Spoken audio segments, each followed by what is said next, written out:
Hey guys, it's Lauren here. Welcome back to my YouTube channel.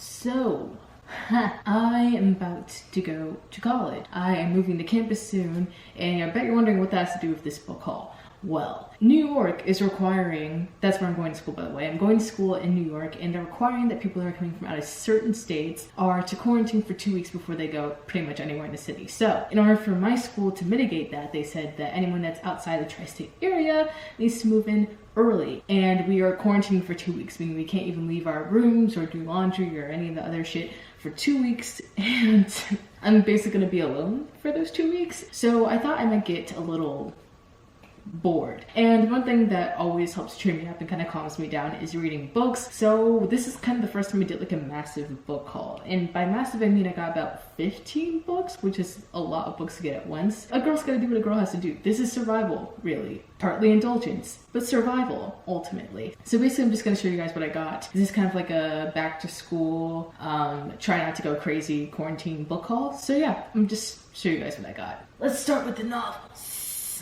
So the first book that I got was the 5th season, and I'm pretty sure a lot of you guys recognize this book if you are pretty active on BookTube. This book does have a black protagonist, or is written by a black author, so that's why I mainly picked up this book. It seemed pretty interesting to me because for one, it was diverse and it was written by a black author, and for another, because it is about apocalypse, and I think I can get into an apocalypse book because of the Hunger Games. Basically, there are obviously like 4 seasons in a year, and in this book there's this 5th season, and in this 5th season, I think it only lasts about 3 days, but basically like it brings about like end of the world events. Like it's a lot of tragedies happening at once, both because of the people and because of the earth. And in this case, this is supposed to be like the last 5th season. Like 5th season comes like once every blue moon or whatever, you know, it's not something that happens every year, I don't think, but whenever it does come, it basically like brings total carnage to the world. And this last one is supposed to like end it all. I'll see how I like it. I have high hopes though, and it just literally looks cool. Look at how beautiful this cover is. It's so good. It's so good. The next book is another one you guys are probably going to recognize a lot. This book is The Vanishing Half, and it's basically these 2 sisters, twin sisters that were born in the South, I believe, and they lived in this small town in the South. They grow up and they're adults and they end up living separate lives. One of them is still living with their daughter in the small town that they grew up in, that they were kind of trying to get away from in the first place. And another one is kind of living in the opposite side of the country, I think, and she is passing as a white woman to her white husband. So that's spicy, that's juicy. They both have daughters basically, and their daughters' lives start to collide, and therefore their lives start to collide once again. This is obviously going to be more of a character driven, like family centric book, and I am for that. Hopefully it will entertain me for the 2 weeks that I'm spending alone. The next book I got was A Song of Race and Ruin, and this is one that I'm looking forward to reading the most.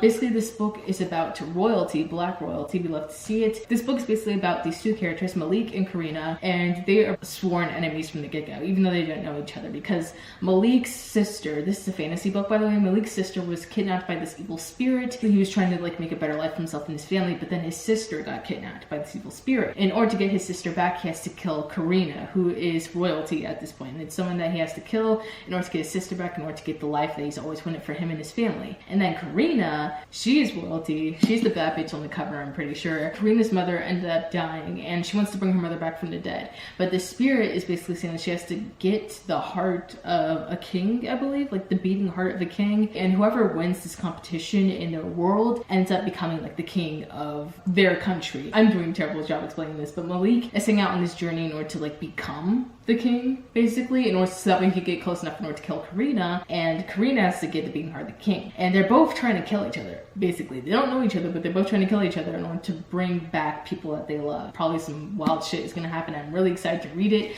because it's a black romance and it's enemies to lovers, and I mean, could you really ask for more? The next book I got was The 7 Husbands of Evelyn Hugo. Evelyn Hugo is, I guess you would call her like an old school Hollywood actress kind of person. Like she's an old time celebrity. Everyone loves her. Everyone wants to know about her life. Eventually she's ready to talk about her life and everything that like happened in it. And obviously everyone's willing to jump onto it. And she ends up calling on the protagonist, whose name I think is Monique. She calls on the small time journalist, Monique Grant. And she's basically like, Monique, I'll tell you my shit. Your career gets boost. So Monique is excited excited. She's confused, but she's excited because she's never had an opportunity like this before, and it's going to boost her career, right? Evelyn Hugo kind of tells her life, and it involves her like 7 husbands somehow, and it's probably in like a way that's going to blow my mind. And somehow Monique and Evelyn's like lives end up coming together in this sort of way, but in the story, I think their lives are more interconnected than Monique originally had assumed. I am ready to pick this up because I love a good twist in the story. I mainly picked it up because, for one, Kiana Naomi, one of my favorite YouTubers, said she fucking loved this book, and I was like, alright, that's the reason to get it. And then there's this book club being started by a few booktubers that I liked. I'm just gonna add their ads down below, but I really just wanted to pick this up after all of that. And no, I'm really excited. Okay, this book is middle grade, but I don't give a fuck because it's part of Rick Riordan Presents, and it's by a black author, and I had to pick this up. This book is Tristan Strong Punches a Hole in the Sky, and it's basically about, obviously, Tristan Strong, and his best friend ended up dying in the bus accident, and Tristan's really upset that he was never able to save his friend. So the only thing he has left of his friend is his journal/diary kind of thing. He ends up visiting his grandma in Alabama, and that's kind of like the summer after the incident, I believe. He gets there, and this person kind of just steals the journal from him. Not really a person, more of a little imp, like a doll-like creature, steals the journal from him, and then it takes him to this tree, and he ends up punching the tree, and the test will want to get the journal back, and he ends up putting a hole in the sky of this mythical world. So he has to kind of like make up for that mistake, obviously, be like, sorry, my bad, I'll fix this hole in the sky. In his journey, he ends up running across these 2 Black American gods that were trying to take care of the situation but starting to wear them out more and more. And obviously Tristan's gonna find some way to help these people out. Like, even though like I haven't really read any middle grade in like a long time, I know like if I was to get back into like reading more middle grade books, this would be the one. Anything that is associated with Rick Riordan has a very low chance of letting me down. And it's by a black author. I don't think it could fail. I honestly just don't think it could fail. Speaking of Percy Jackson, it's not here yet, but I also got Percy Jackson and the Lightning Thief because I'm gonna do a reread vlog for this channel. And also I just felt like, you know, like nothing really went right this year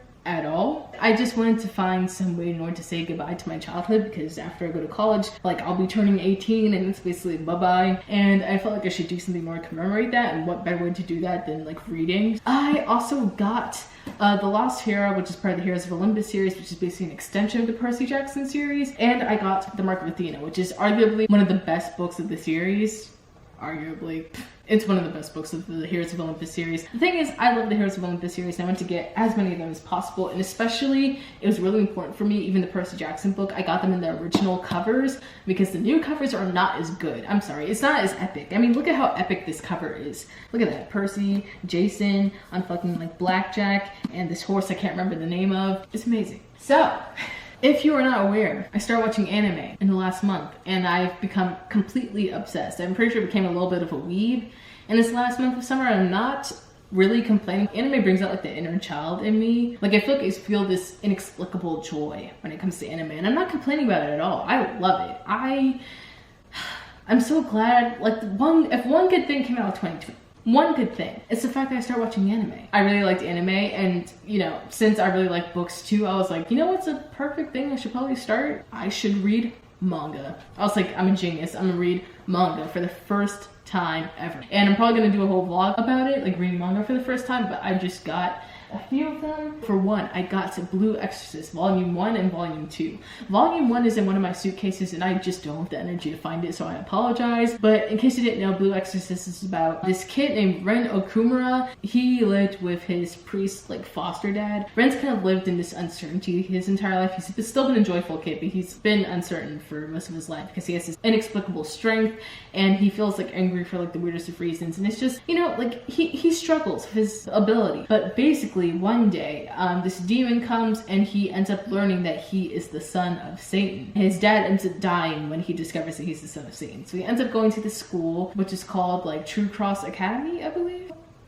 Yes, True Cross Academy, and he vows he's going to learn how to become an exorcist and kill Satan, because Satan killed his father. He has a fraternal twin named Yukio, by the way. He does not have demonic abilities like Ren does, and the demonic ability is blue flames, by the way, which is just really fucking cool. But anyway, I got the Volume 1 and Volume 2 because this is one of my favorite anime shows right now, and it's really a big ass shame that there's only 2 seasons. It's the biggest disappointment probably of summer.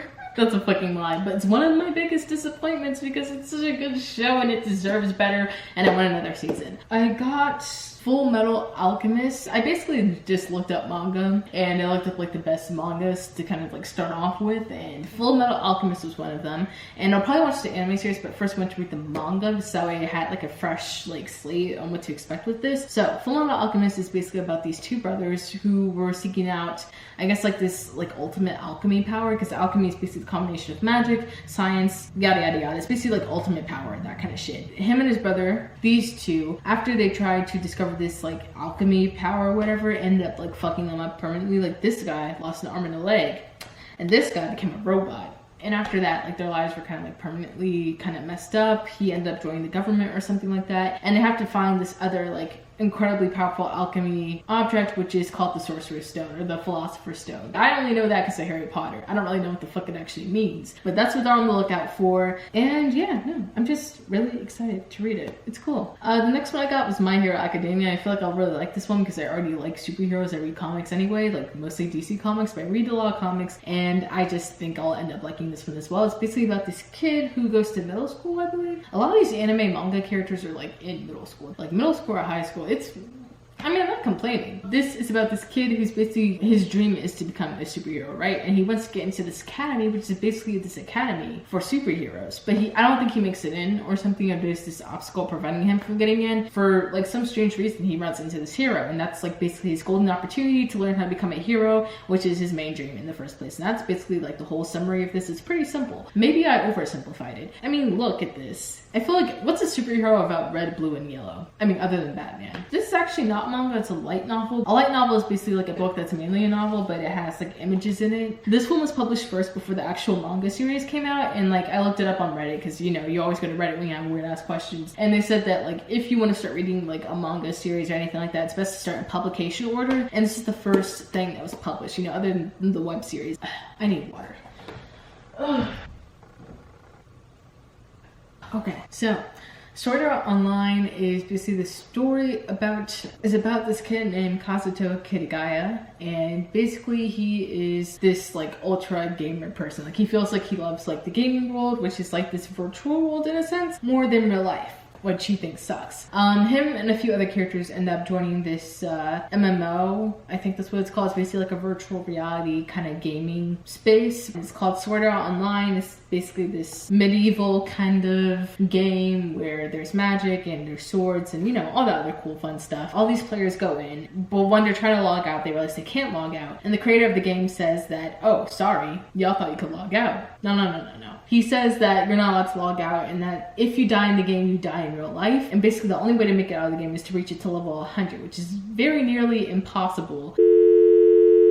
Okay, sorry, my camera almost died. My camera almost died, but I'm just gonna finish up this video. But not least, I got two other mangas. One is Death Note and one is Fruits Basket. I cannot really explain those to you because they are not here yet, and I don't have the energy to look at Goodreads. I am incredibly tired after saying all of that. I always forget how much, like, you talk a lot when you talk about books. Like, you talk a lot. If you like this video, you should like, comment, and subscribe. Follow me on my medias, and I'll see you in the next one. Bye.